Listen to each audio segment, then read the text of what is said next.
Hi, this is Akshay Chandrasekharan. If you like the first 2 years, we would love to encourage you to go to Apple Podcast or Spotify and rate the show. Maybe even write a review if you want. It really helps other people find the podcast and hopefully lets us solve more career problems for people starting out. Okay, enjoy the show. Me saying yes to everything is kind of like I'm being, I don't know, sort of a pushover. Okay, she'll do everything. And that is not. And so the worst part about this is all those tasks are not counted in your performance review. I think that is the worst part because they are just taken for granted. So me doing those tasks is not really impacting me in any good way. So when I realized this was when I really said, okay, I really need to take a stand now. Welcome to the first 2 years. I am Akshay Chandrasekharan. Each week, we talk to listeners in the first 2 years of their careers who are trying to figure out how to solve one of their workplace problems, like how to find a mentor or how to network when you hate networking, and all of those things. And then we do some research and we track down an expert and we get their advice. This week, we're talking to Shreya. So I've been working as an associate product manager at an early stage startup for the past 1 year. I was placed into this company right after college. So this is my first full time job. This being her first job is actually a big part of why she reached out to us. I remember my manager telling me this key never say no to any work that is given to you, which really felt wrong. But I think I was pretty early into the job, and I did not really have uh, I did not really take a stand there, which kind of uh, translated into me saying yes to every single thing that is coming my way, even if like I have the time to do that work. I do not have it does not really matter. So that is, I think, my first 6 months, which were just like completely, I think they went by without me really learning anything concrete. In the first 6 months of her first job, Shreya was saying yes to a lot of non-promotable tasks, NPTs as they call it. Tasks that are sort of like the office maintenance work. Stuff that needs to get done but doesn't really add much value to your career by doing it. For example, maybe you're the person who trains new hires, takes notes at a meeting, proofreads other people's documents, organizes the office party, or sometimes even handles that low revenue, time consuming client because nobody wants to. I think in all our personal lives as well as in work, there has got to be a very powerful yes, which will only move forward unless only if you have a lot of no's attached to that. Otherwise, no yes, whether it's a business priority or a business project you're driving or even a personal growth goal, the yes there will never have power unless it is accompanied by several no's. So you've got to really balance that out. In other words, every yes is an implicit no to something else. That's Leo Fernandez. He knows a lot about decision strategy. He has nearly 2 decades of leadership experience. His previous stints include being the managing director with Accenture Singapore or when he was COO of Hewitt. And how a leader spends his time, what he says yes or no to, dictates how the company fares in the long term. On today's show, we are joined by Leo, who's going to help Shreya figure out how to say no to non-promotable tasks that actually rob you of your valuable time of doing something that could be advancing your career.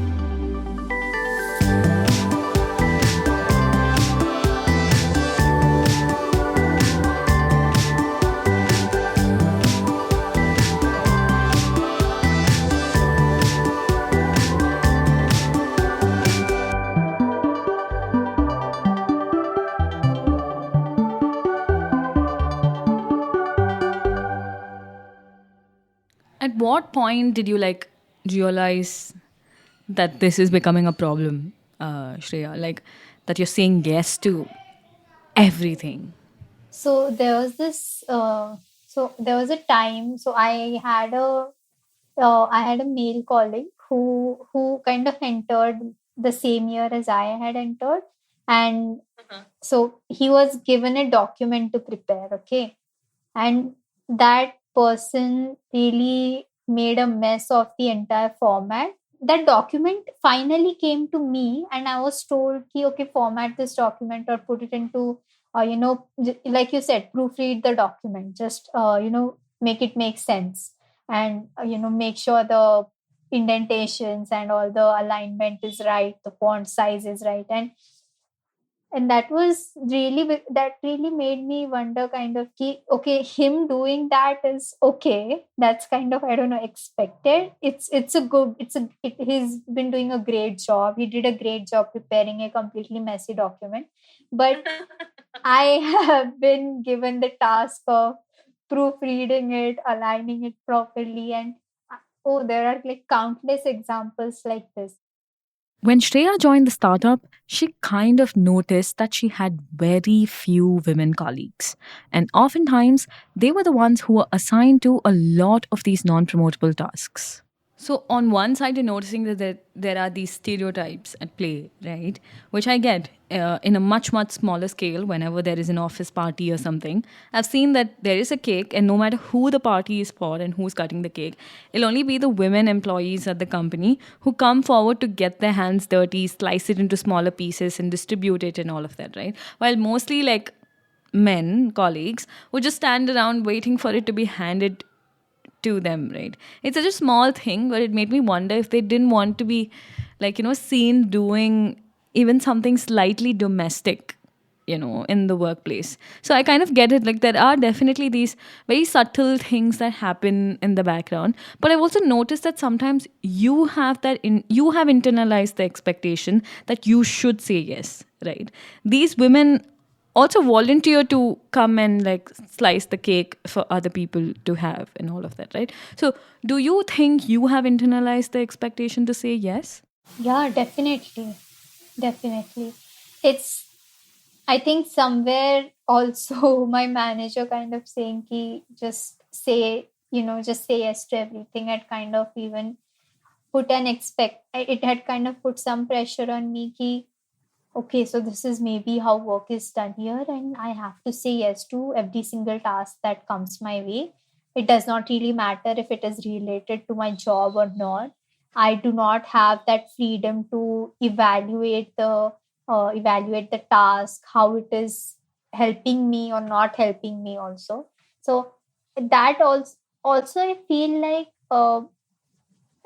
I don't know, but I feel like being women, this makes it a bit more harder because of the experiences. I think I really needed to take that stand because I realized that if you are not taken seriously, if you're not taking measures to be taken seriously, you will be taken advantage of in a workplace. It's very easy, and also as women we have that kind of internalized we have to say yes to everything, or we have to do this work, we have to do that work, but it should not be that way. It should not be. So saying no involves actually kind of forcing yourself to think about your goals, right? What should you be saying no to? What is it that you actually want? Generally, the issue is not about identifying it, right? Generally, most people know. Most people know that this is a task that I actually shouldn't be involved with. It's just wasting my time. It's pulling me away. But they just do it because they can't say no or don't want to, say no.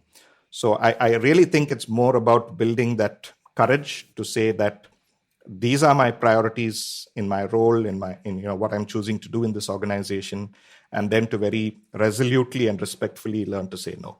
Fair, but it's not easy, right? Leo, you're scared of the repercussions of saying no. You don't know how this will turn out. So, where do you even start?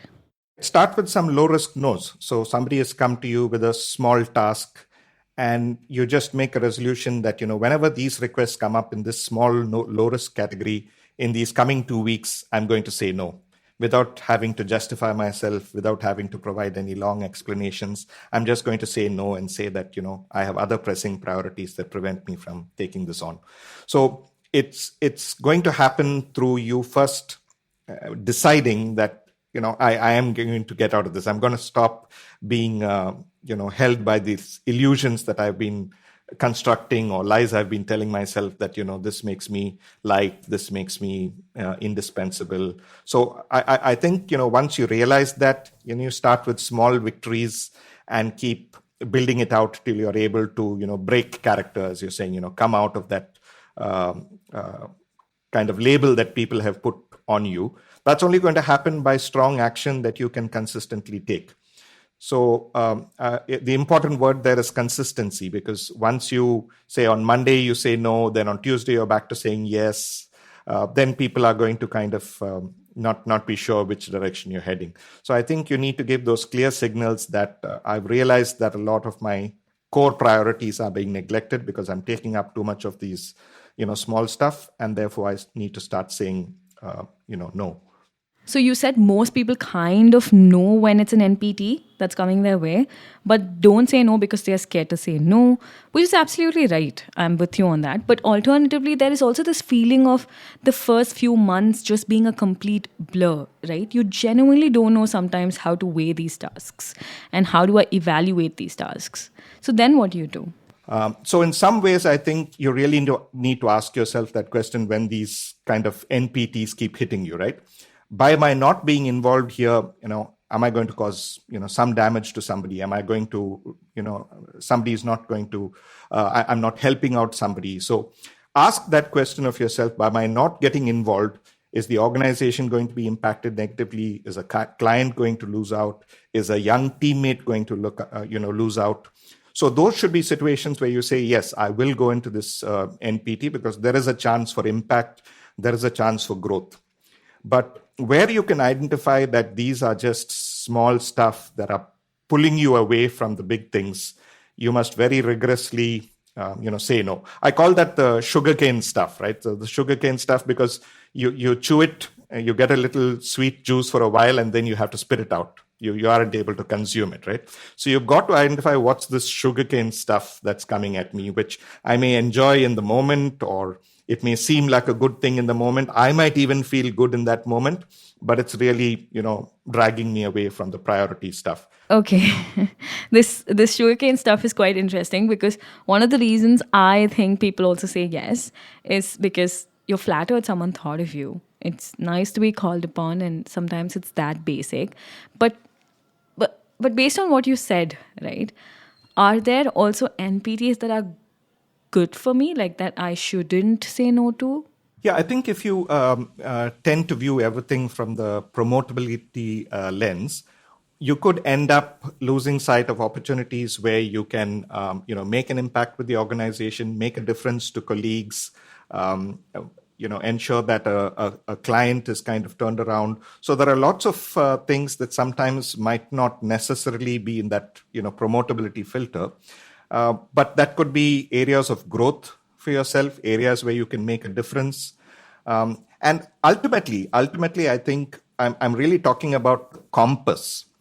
Actually, you may end up doing that task and it may lead to a faster promotion.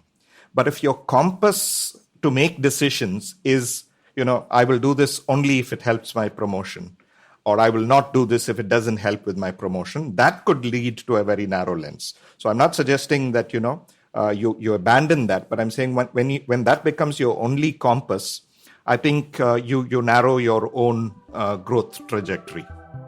Coming up, we take Leo's advice and try to help Shreya decide which NPTs are good for her and which ones aren't.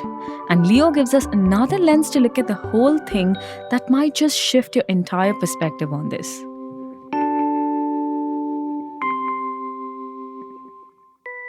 The Ken subscribers and listeners have impeccable taste. That much is beyond argument. That's why you listen to this podcast.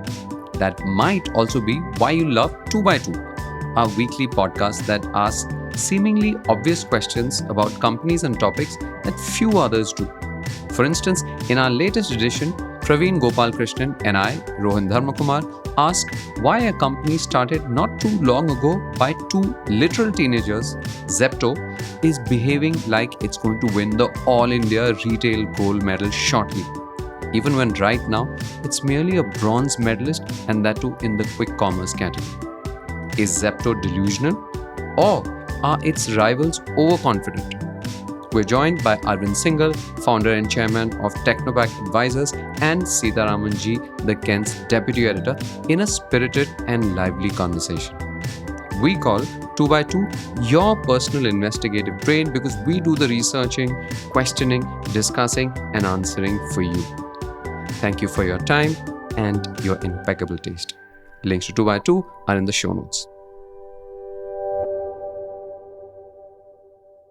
Okay, so the thing you want to try and figure out is to like how to make this decision, like how to say no.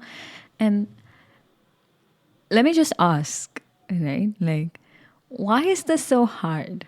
Because it sounds like this has been something that's kind of been eating at you for a little while, right? Like, have you had any realizations of your own or? I think the main part that I'd kind of not understood at that point also, but also that I had not realized it was for every question you do, the answer, matlab, it should not even be yes or no. There is a third option ki I will tell you more about it in some time, which I realized at a quite later time because I think the first few months I was asked a question and I always felt the need to just respond.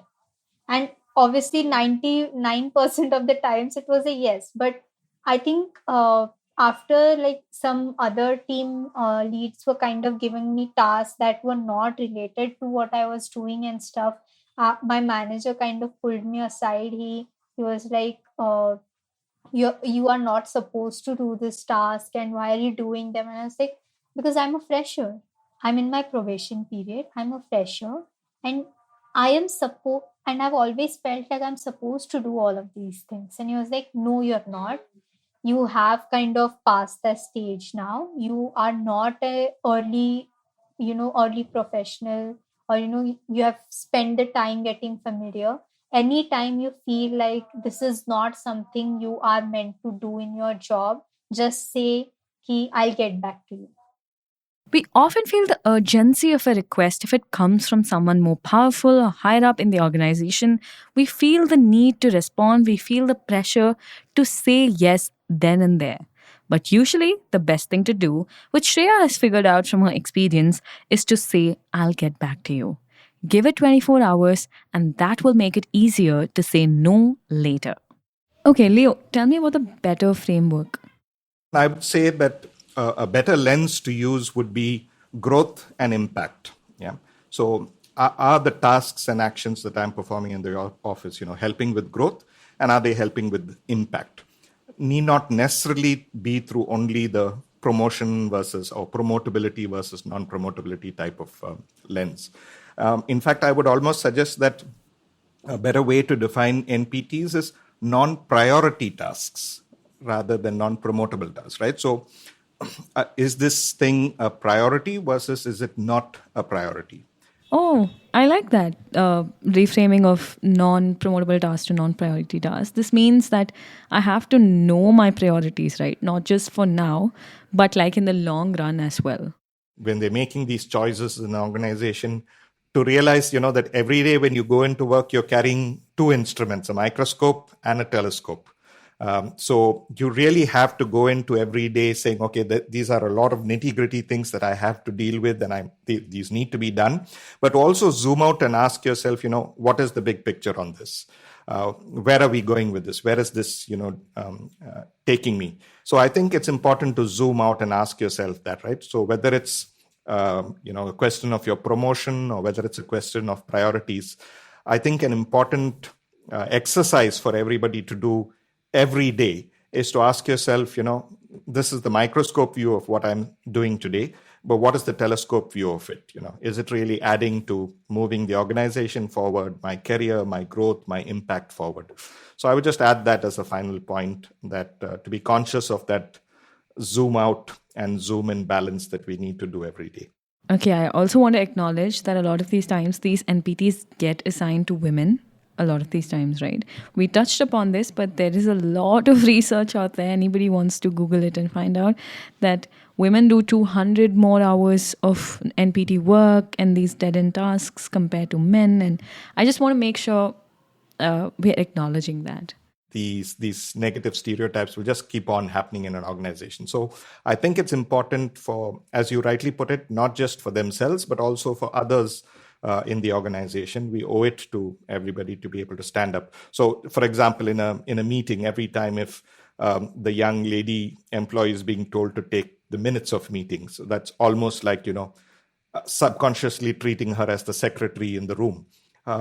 There should be a point where she can say, look, this time I'd really like to participate in the meeting. So, why don't you, Sunil, take on the minutes of the meeting for this? And all it will need, it'll be a very subtle signal, but I think smart people in the room will get it. And she would have already done something to, break the stereotype and move away from having to take on that task every time. Okay, you're going into your second year, right? How has this experience changed you, Shreya? I think, just something that I've learned over the past year is the first thing is, start setting very clear boundaries. So, I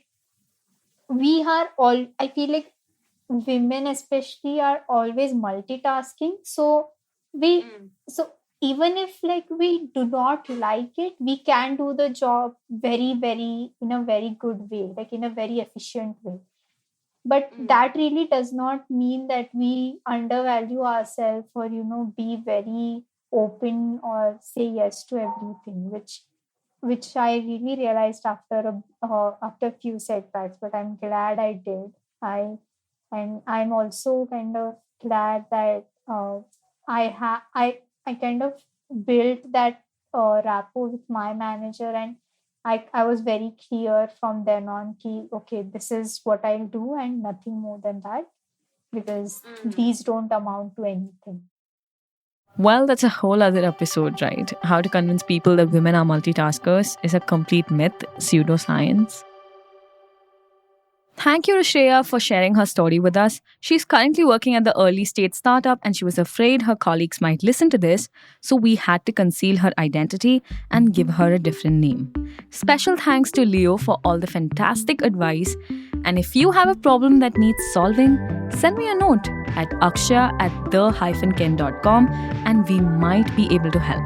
You can also take the form linked in the show notes and I'll reach out to you. Rajiv CN is our sound engineer and our theme music is by Kalmi.